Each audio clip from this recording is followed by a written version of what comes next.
सबसे पहले आप सभी लोगों को होली की ढेर सारी शुभकामनाएं।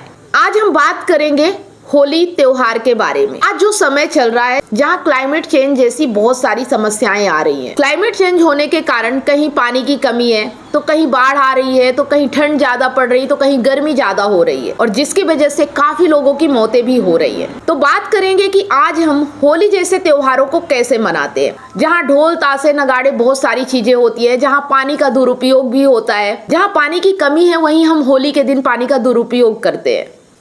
तो जिसको ये समझ में नहीं आ रहा कि हम क्या होली सही मना रहे हैं, किसी के मन में अगर ये सवाल आ रहा है कि वास्तव में होली कैसे मनाना चाहिए, क्योंकि जिस समय में जब ये होली मनाई गई थी वो समय अलग था, आज समय अलग है, लेकिन आज भी अगर हम उसी तरह से होली मना रहे हैं तो क्या सही कर रहे हैं। तो किसी के मन में अगर जरा सा भी ऐसा लगे कि अगर ये तरीका सही नहीं है तो सही तरीका क्या है, तो आपको ये जानकर खुशी होगी कि आज का जो वीडियो है ये हमारा और आपका, हम दोनों का मार्गदर्शन करने वाला है। वीडियो को अंत तक जरूर देखें, वीडियो कंटिन्यू रहेगा, लेकिन उससे पहले आप सभी लोगों की माइंड की कसरत के लिए एक सवाल। केरल का राज्य वृक्ष कहलावे, 4 अक्षर इसके नाम में आवे, इसके फल का कवच बड़ा कठोर, तोड़ने वाले का हिरवे जोर। जवाब जरूर दीजिएगा। सही जवाब देने वालों के नाम में हर संडे सुबह 8 बजे फेसबुक पेज और यूट्यूब पर लाइव अनाउंस करती हो, तो लाइव जुड़ना बिल्कुल भी ना भूलें।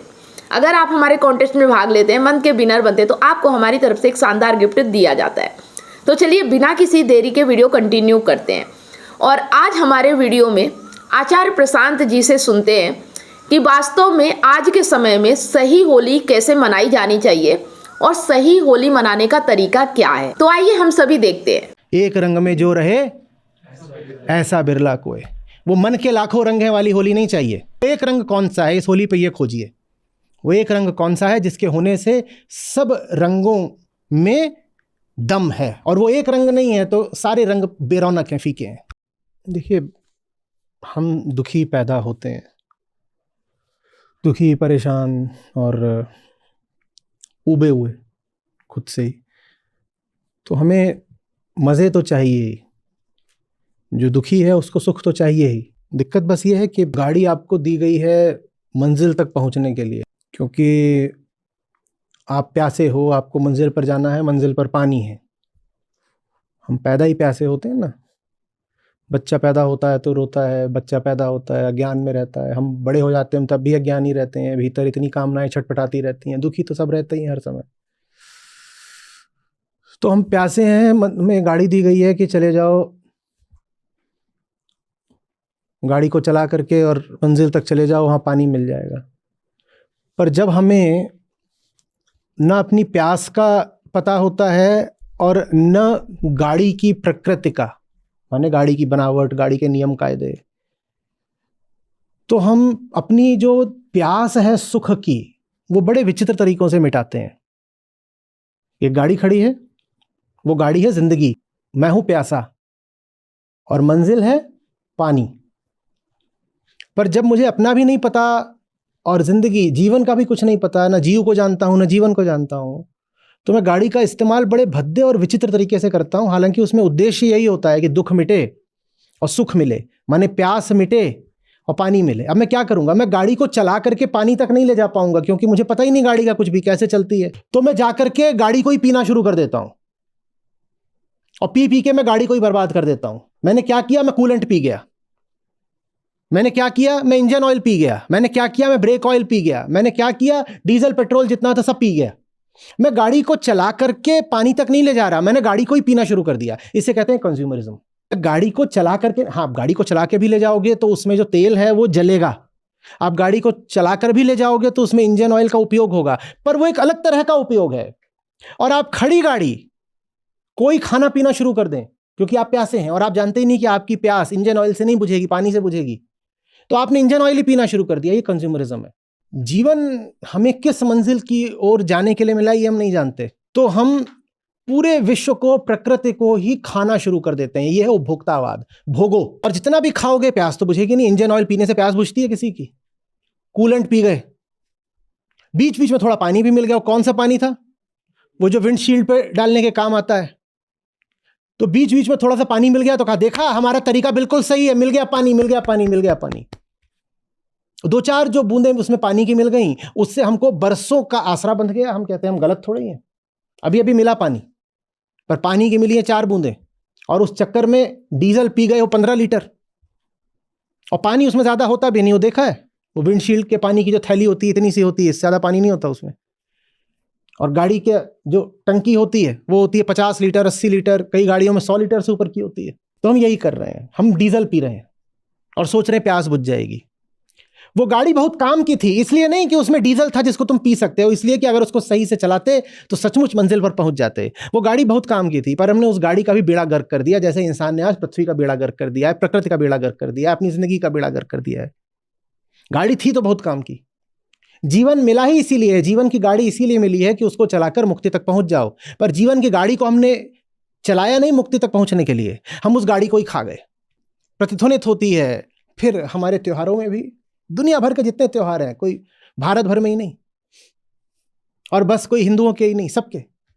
देखते नहीं हो त्योहारों में कैसे जानवरों को काटा जाता है, पक्षियों को काट काट कर मेज पे सजाने को त्योहार बोलते हैं। त्योहारों के नाम पर प्रकृति की जितनी बर्बादी होती है उतनी अन्यथा नहीं होती होगी। और उत्सव का, त्योहार का तो असली मतलब ये होना चाहिए था कि इस दिन हम प्रकृति के घावों पर मरहम लगाएंगे, लेकिन उस दिन हम प्रकृति को और घाव दे जाते हैं। कारण वही, ना मैं स्वयं को जानता ना गाड़ी को जानता, आत्मज्ञान का अभाव। स्वयं को जानने को विद्या कहते हैं, जगत को जानने को अविद्या कहते हैं। उपनिषद कहते हैं विद्या विद्या दोनों हो तो ही जीव उतरता है। हमारे पास ना आत्मज्ञान है ना जगत का ज्ञान है। जगत का ज्ञान होता तो हमें क्लाइमेट चेंज के बारे में पता होता, क्लाइमेट चेंज क्या चीज़ है, पर हमें कुछ पता नहीं। हम पढ़े लिखे होकर भी अनपढ़ हैं। आप बेंगलोर से हैं, वहाँ ज़्यादातर लोग पढ़े लिखे होंगे, पर क्लाइमेट चेंज पर 20 सवालों की उनकी एक साधारण सी क्विज ले ली जाए, मजाल है कि 5 नंबर से ज़्यादा किसी के आ जाएं, वो होगा बीटेक कंप्यूटर साइंस। वो हो सकता है कि यूएस से एमएस करके आया हो, वो पीएचडी धारी भी हो सकता है, लेकिन अभी क्लाइमेट चेंज पर उसकी क्विज ले ली जाए तो उसका पूरा अशिक्षित होना सामने आ जाएगा, कुछ नहीं जानता वो। तो जगत के बारे में कुछ पता नहीं, और अपने बारे में तो कुछ पता है ही नहीं, क्योंकि हमारी शिक्षा, हमारी परवरिश, कोई भी हमें आत्मज्ञान की ओर प्रेरित नहीं करते हैं। हमें अपना कुछ भी नहीं पता होता। धर्म का मतलब भी हमने लगा लिया इधर उधर बाहर कुछ कर देना। स्वयं का जानना ही धर्म है। आत्मज्ञान के अलावा और कुछ धर्म होता ही नहीं। आत्मज्ञान के अलावा धर्म के नाम पर जो कुछ है सब पाखंड है, पर ये बात हम जानते ही नहीं। कंजम्पशन करना हमें बहाने चाहिए, त्योहार बहाना है।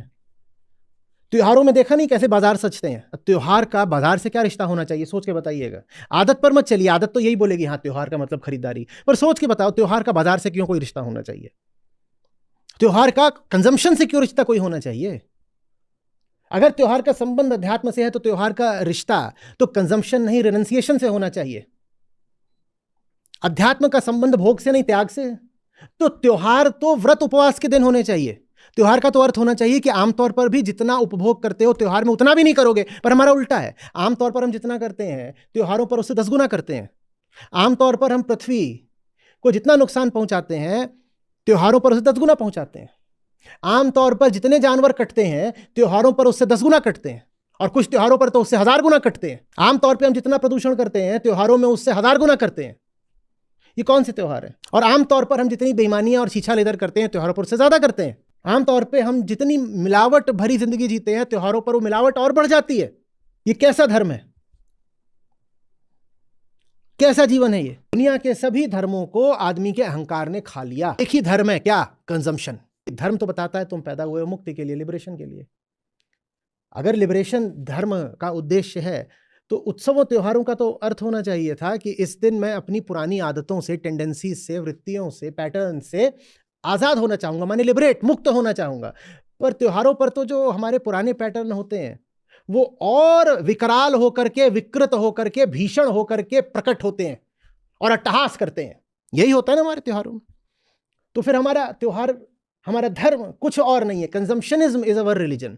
दुनिया में अगर 800 करोड़ लोग हैं तो लगता है जैसे सभी 800 करोड़ लोगों का एक ही धर्म है, कंजम्पशनिज्म। एक खोखला जीवन, रिक्तता से भरा हुआ जीवन, जो मौके तलाशता रहता है किसी भी तरह कंज्यूम करने के। भाई तू बहुत उदास लग रहा है, कोई बात नहीं, चल पार्टी करते हैं। भाई आज तो खुशी का दिन है, चल पार्टी करते हैं। तो उदासी है या खुशी है, करना क्या है? कंजम्पशन। क्या वो किस बात की पार्टी चल रही है? हमारा हुकअप हो गया। उधर दूसरी टेबल पे था, हाँ भाई तुम्हारी किस बात की पार्टी चल रही है? हमारा ब्रेकअप हो गया। नहीं, मैंने ब्रेकअप की पार्टी कर ली। ब्रेकअप है तो भी पार्टी करो, हुकअप है तो भी करो, पैचअप है तो भी करो, पार्टी तो करनी ही करनी है। और पार्टी करने में कोई दिक्कत भी नहीं है, क्योंकि जो दुख में पैदा हुआ है, आज मैंने पहली बात बोली थी, वो सुख तो तलाशेगा। असली पार्टी तलाशो ना, असली पार्टी। जानने वालों ने उसको आनंद कहा है। और आनंद, जॉय, सुपरफिशियल हैप्पीनेस और प्लेजर से बहुत आगे की बात होती है। सबसे नीचे है प्लेजर, जो पूरे तरीके से फिजिकल होता है। उससे ऊपर आती है हैप्पीनेस, जिसमें बस मन को टिटिलेट किया जाता है, जैसे मन को थोड़ी खुजली कर दी, उसको राहत मिल गई। जॉय, आनंद, बहुत आगे की बात होती है। उत्सवों को आनंद उत्सव होना चाहिए, हमारे त्योहारों को आनंद का त्योहार होना चाहिए। और आनंद का मतलब होता है स्वयं को जानना और स्वयं को चुटकुला जान लेना। स्वयं को चुटकुला जानने पर जो हंसी छूटती है उसको कहते हैं आहा, आनंद की हंसी है ये, आनंदित हो गए। सब उत्सव आत्मज्ञान के उत्सव होने चाहिए, तब आता है आनंद। जैसी हमारी जिंदगी है वैसे ही अपने त्योहार बना लिए। जिन्होंने त्योहारों की स्थापना करी थी वो बड़े समझदार लोग थे। वो चाहते थे कि त्योहारों के बहाने आम जिंदगी में कुछ सुधार आए। नहीं तो आम जिंदगी ऐसी होती है जैसे नीचे को गिरता हुआ कीचड़। पहले तो कीचड़ है, वो भी और नीचे को ही गिर रहा है, गिरता ही जा रहा है, पतन पाताल की ओर गिरता जा रहा है। ये होती है आम जिंदगी। जिन्होंने त्योहारों की स्थापना करी वो बड़े समझदार लोग थे। उन्होंने कहा कि हर महीने कुछ दिन ऐसे दे दो जिस दिन आदमी रुके, स्वयं को देखे और जो उसके आम ढर्रे होते हैं उन ढर्रों को तोड़ दे। आम ढर्रे क्या होते हैं? इधर भागो उधर दौड़ो, नोचो खसोटो, यही आम ढर्रे हैं। तो त्योहार इसलिए थे कि तुम्हारी दौड़ भाग रुके, तुम स्वयं को देखो। तुम जैसे रोज जीते हो उससे कुछ अलग जियो। बाजार के चक्कर रोज लगाते हो, त्योहार पे बाजार के चक्कर नहीं लगाने हैं। झूठी जिंदगी रोज जीते हो, त्योहार पे झूठी जिंदगी नहीं जीनी है। सांसारिकता और झूठे रिश्ते रोज निभाते हो, त्योहार में दुनियादारी नहीं चलनी चाहिए, झूठी रिश्तेबाजी नहीं चलनी चाहिए। हमारे उन पुराने लोगों ने, आप्त पुरुषों ने इसलिए त्योहारों की स्थापना करी थी। और हमने त्योहारों को बिगाड़ बिगाड़ के, विकृत कर करके देखो क्या बना लिया। आज बहुत सुधार की जरूरत है। आज भी अगर सुधार नहीं हुआ तो शायद हमारे पास जीने के लिए कुछ दशक भी शेष नहीं है। इंसान का और इंसान के साथ साथ सब जीव जंतुओं की, सभी प्रजातियों का हम बड़ा दुर्दांत अंत देखेंगे। सच्चा धर्म, वास्तविक अध्यात्म ही वो ताकत है जो पृथ्वी को आज बचा सकती है। धर्म का सही रूप लोगों के सामने लाने की आज बहुत बहुत ज़रूरत है। मैं चाहता हूँ होली पर हम सब धर्म के सच्चे रूप को खोजने का संकल्प लें। और धर्म का सच्चा रूप आत्मज्ञान है। मार्ग खोजिए कि कैसे दिवाली को और होली को और दुनिया भर में जितने भी उत्सव हैं, मैं सब दुनिया भर के लोगों से बोल रहा हूँ, तरीके निकालिए कि इन उत्सवों को ज़्यादा से ज़्यादा सच्चाई के साथ कैसे मनाएं। और कैसे ये निश्चित करें कि त्यौहार के बाद पुरानी ज़िंदगी के पुराने ढर्रे लौट कर ना आए, कि त्यौहार ऐसा आए कि हमें बदल ही जाए। इसलिए आते हैं त्यौहार। लोगों को तो पता भी नहीं होगा आधों को कि होली के पीछे की कहानी क्या है। अभी के लिए इतना जानना पर्याप्त है कि सच के साथ अगर हो तो परिणाम की तुम चिंता मत करो। कथा कहती है आग कुछ नहीं बिगाड़ पाई प्रहलाद का। कथा कहती है कि जो पृथ्वी का सबसे बड़ा शासक था, निरंकुश तानाशाह था हिरण्यकश्यप, वो भी कुछ नहीं बिगाड़ पाया प्रहलाद का। इससे आप इतना ही सीख लीजिए कि अगर आप सच्चाई के साथ हो तो बाल न बांका होए। बाल न बांका हो सके जो जग बैरी होए। बस यही मतलब है सच्चाई का, होली का। तुम निर्भीक होकर सही जीवन जियो और निष्कामी होकर परिणाम की उपेक्षा करो। तुम्हारा काम ही ये नहीं है कि अंजाम के बारे में सोचो। सही काम करो, अंजाम जो भी होगा वही अच्छा होगा। प्रहलाद ने थोड़ी सोचा था कि मैं वहां बैठ जाऊंगा आग में तो मुझे आग लगेगी या बुआई जल जाएगी। जो हुआ सो हुआ। हिरण्यकश्यप ने थोड़ी सोचा था कि मैंने इतनी ताकत इकट्ठा कर ली है, मैं तो अजेय हो गया, अभी भी कोई मुझे मार देगा। जो अजेय हो जाते हैं, जिन्हें अपनी ताकत का बहुत गुरूर हो जाता है, उनको मारने के तरीके निकल आते हैं। तरीका निकल आया। वो बोला था न दिन में न रात में, न अंदर न बाहर, न अस्त्र से न शस्त्र से, लेकिन तरीका फिर भी निकल आया। आप बैठे होगे बहुत बड़ी अपनी ताकत लेके और घमंड लेके, सत्ता लेके, तरीका निकल आएगा। और दूसरी ओर प्रहलाद है जिसको मारने के पूरे तरीके लगा दिए गए थे, फिर भी बच गया। यह है होली का मतलब, कि तुमको घबराना नहीं है। तुम्हें यह नहीं सोचना कि बहुत बड़ी बड़ी ताकतें मेरे खिलाफ है, मेरा क्या होगा। होंगी बड़ी ताकतें तुम्हारे खिलाफ। तुम सच के साथ रहो। तुम ये मत देखो तुम्हारे साथ कौन है, तुम ये देखो तुम सच के साथ हो कि नहीं हो। प्रहलाद अकेला था, कुछ नहीं बिगड़ा। सतही झूठी खोखली रिश्तेदारियां बनाते हैं ना, त्योहारों के नाम पर। देखिए कि होली आपसे क्या कह रही है। होली आपसे कह रही है कि बाप भी तुम्हारा अगर झूठ के साथ है तो बाप का भी विरोध करो। प्रहलाद ने साथ अपने बाप का नहीं दिया था, सच का दिया था। एक रंग में जो रहे ऐसा बिरला कोई। वो मन के लाखों रंग है वाली होली नहीं चाहिए। एक रंग में जो रहे ऐसा बिरला कोई। वो मन के लाखों रंग है वाली होली नहीं चाहिए। एक रंग कौन सा है इस होली पे ये खोजिए। वो एक रंग कौन सा है जिसके होने से सब रंगों में दम है। और वो एक रंग नहीं है तो सारे रंग बेरौनक हैं, फीके हैं। तो हम सभी को बस एक रंग खोजना है, आत्मज्ञान की ओर आगे बढ़ना है और सच्चाई के साथ त्योहार को मनाना है।